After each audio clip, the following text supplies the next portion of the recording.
Above the clouds, high in the Himalayas, the old Silk Road climbs through 14,000 feet to the Natula Pass, where two immense nations meet. It's here that India comes face to face with China. 40 years ago, they fought a fierce frontier war. Now, finally, the border is reopening for trade. Symbol of epic change in both countries as they dash for growth and new riches. India and China together will shape much of this century for all of us. But who will be the winners and losers as they race each other to the top of the world? I'm setting off on a journey through China and India to watch the race unfold. First Shanghai, and the Chinese sprint from the very start. Welcome to Takeoff Country. The airport train pushes through 430 kilometers per hour, 270 miles per hour, for a mere 8-minute journey. Impressive, undoubtedly. Vitally needed, hardly. But this train is a political statement. Be amazed, be very amazed by China's rise. Once China decided it wanted the fastest train in the world, there didn't need to be any public discussion. This isn't a democracy. In a one-party state, what the government wants, the government gets.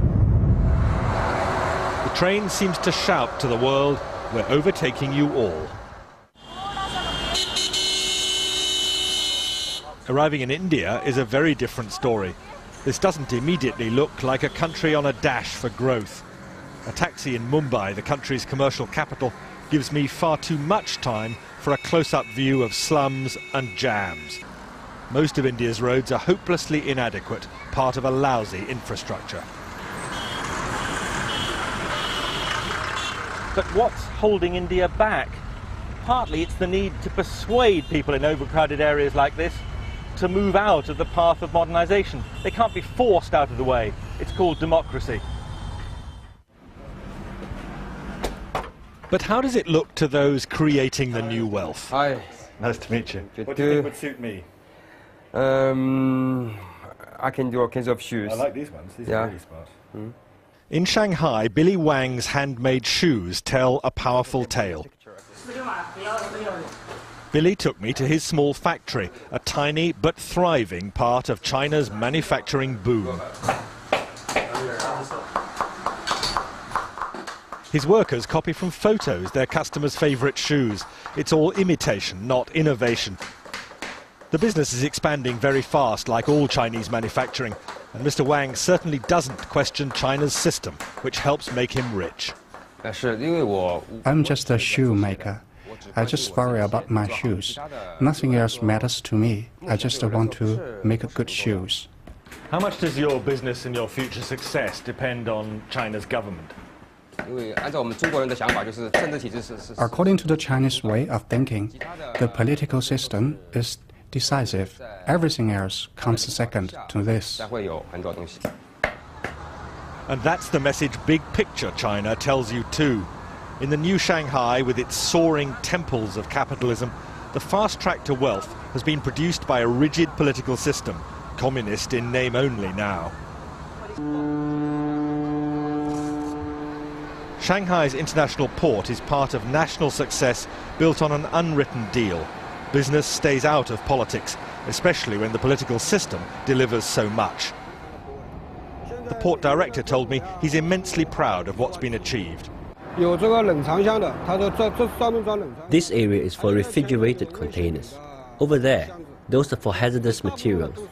Most of these are for normal dry goods. This whole port was built in 1990. Every year, we're growing by 25%.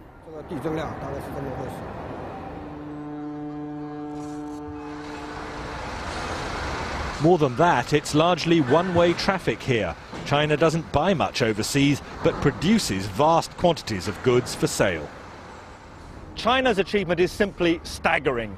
Single-minded, one-party government making clear decisions which mean that China dominates the export world. It's staggering to watch this. Containers coming on and off ships simultaneously, most of them coming into China empty, most of them going out crammed with Chinese exports. This isn't something that should worry just India. It worries economies across the world. A huge trade imbalance. Basically, we have a lot of construction going on right now just before the monsoons. But in India, young risk-takers are not dismayed by China's success. The story of Tarun Tadani in Mumbai is typical. All our designs are basically finalized. Tarun is a man in a hurry to share in India's consumer boom, happening now. Tarun, still only 22, cut short studies in America to create this fashion accessories business.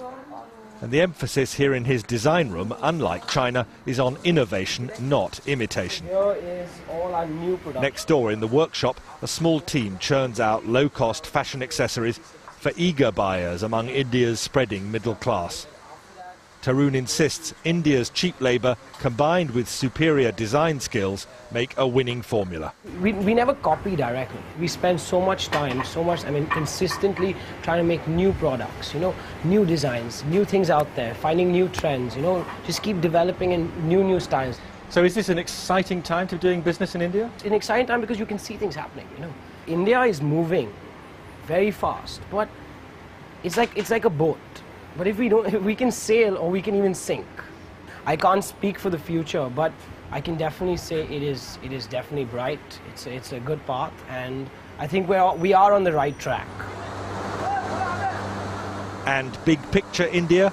Well, that stress on skills drives heavy industry too. Here at Mukant Steel, they can't compete with China's bulk, bog standard production. Instead, they make only high-value specialist steels, meeting Europe's most exacting standards. I'll tell you, life does not get hotter than this. At the heart of a steelworks in India, midsummer, it's almost unbearable.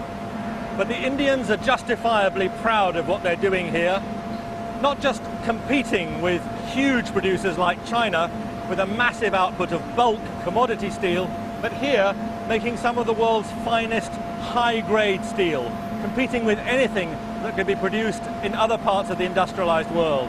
Most of this steel meets India's enormous demands, but also goes for export.